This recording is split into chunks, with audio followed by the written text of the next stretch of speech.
Good portion of America still reeling from Ted Cruz's masterful one-man show Monday announcing his presidential plans.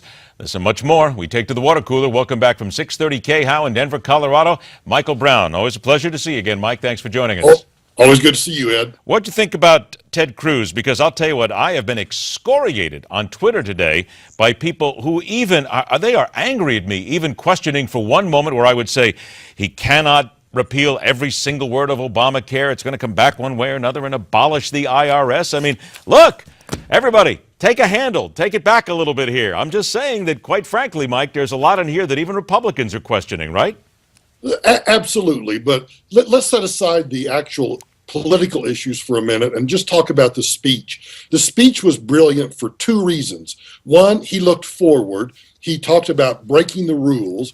I thought the idea of everybody take out their cell phones and text, that showed that he has a connection. So I think in terms of the delivery and just the impact of the speech, I thought it was brilliant.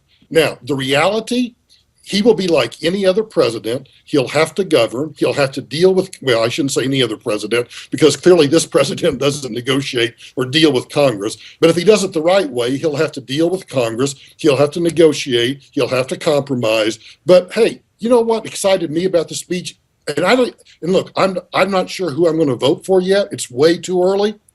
At least he was willing to talk in a tone and in a manner that let's talk about moving forward. Let's talk about doing some new things, about really following the Constitution. I thought that part was great. Indeed. We're getting a little tired of all this reaching back and looking for this and looking into history. At least look forward. Right. I agree with you there completely. Couple of stories. A Colorado VA hospital construction more than $1 billion over budget. This is reprehensible.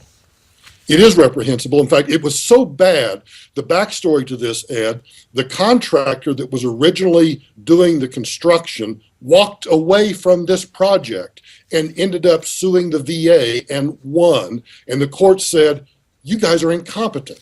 Now, sad but funny, the VA has now turned to the Army Corps of Engineers to come in and be the project manager. And I'm thinking, well, okay, maybe they're a little better than the VA. It's still a government project manager. And if you know anything about levees in New Orleans or levees in Sacramento, the Army Corps of Engineers not maybe exactly the best project manager. But it's more than 5 times over budget, almost $2 billion. If you want to see what government-run health care is like, look at the VA. And certainly look at the cost overruns, because it shows that they can't really run much, and this is a problem that we've been talking about over and over again. Right. We're talking now about a story, and this one, when I saw the headline, TSA Union calls for arming some airport employees in the wake of what happened in the New Orleans airport. Seriously? Some of these TSA employees I wouldn't allow to tie my shoes, and we're talking about giving them weapons?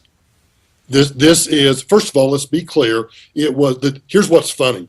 The TSA, the head of the TSA in D.C. has come out and said, no, we're not going to do this. The union has said, this is what we want to do. So I love it when you have this clash between management and the union, which proves my point about we should have never allowed the TSA to unionize to begin with. But I'm with you. I watch some of those people that, no way do they get a gun. If you go to the Denver International Airport, the Denver Police Department already has a presence. They're doing what needs to be done. This is a classic example, Ed, of mission creep. Let's figure out a way to give ourselves a little more power, a little more authority. I say stop. Don't let them go an inch further. By the way, 30 seconds left here. Peter King said he'll jump off a bridge if Ted Cruz gets nominated and becomes president of the United States. You got his own party here, and they're sniping it at the guy already.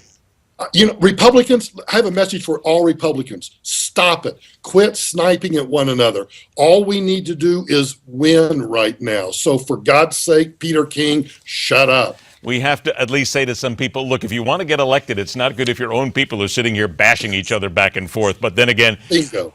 Then again, Mike, let's be honest. Let's wait until the Democrats get started. It'll be even more fun when both sides are doing it.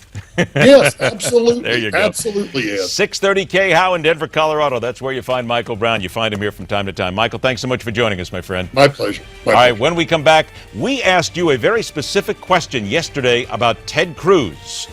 We got your answers. We're going to let you see them when we come back right after this on MidPoint.